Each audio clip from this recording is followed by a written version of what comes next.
Security forces का शुमाली और जुनूबी वजीरिस्तान में ऑपरेशन 5 दहशतगर्द मारे गए। ISPR के मुताबिक दहशतगर्दों से असलहा, गोला बारूद और भारी तादाद में सामान भी बरामद हुआ है। सिक्योरिटी फोर्सेस की बड़ी कामयाबी, शुमाली और जुनूबी वजीरिस्तान में ऑपरेशन 5 दहशतगर्द हलाक कर दिए गए। पाक फौज के शोबा ताल्लुकात आम्मा ISPR के मुताबिक ऑपरेशन के दौरान शदीद फायरिंग का तबादला भी हुआ। इंटेलिजेंस बेस्ड ऑपरेशन में दहशतगर्दों से गोला बारूद बरामद। सिक्योरिटी फोर्सेस ने दहशतगर्दों का असलहा और भारी मकदार में सामान भी कब्जे में ले लिया। पाक फौज ने अज़म का इजहार किया कि मुल्क के चप्पे चप्पे से दहशतगर्दी की लानत खत्म की जाएगी।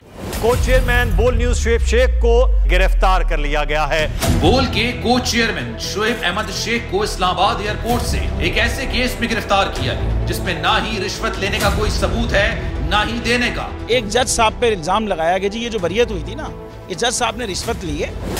एक दूसरे जज ने इल्जाम लगाया कि ये जज कहता है, वो कहता है जी किस तरह मेरे सामने इसने तस्लीम किया है, इसने रिश्वत ली है ब्रिगेडियर साहब से।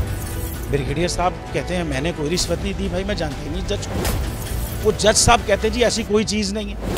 उन्होंने हाई कोर्ट में, इस्लामाबाद हाई कोर्ट में केस फाइल किया कि झूठ है। और जिस जज ने ये इल्ज़ाम लगाया था कि जी मेरे सामने इसने कहा है, बाद में सुप्रीम जुडिशल काउंसिल ने उस जज को निकाल दिया ये कह के कि जी ये इसका कंडक्ट जजेस वाला नहीं है।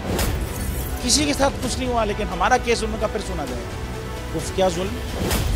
Chief justice supreme court Umar Ata Bandial से अपील है कि बोल के चेयरमैन शुएब अहमद शेख को रिहा करवाया जाए। बोल को इंसाफ दो, बोल को बोलने दो।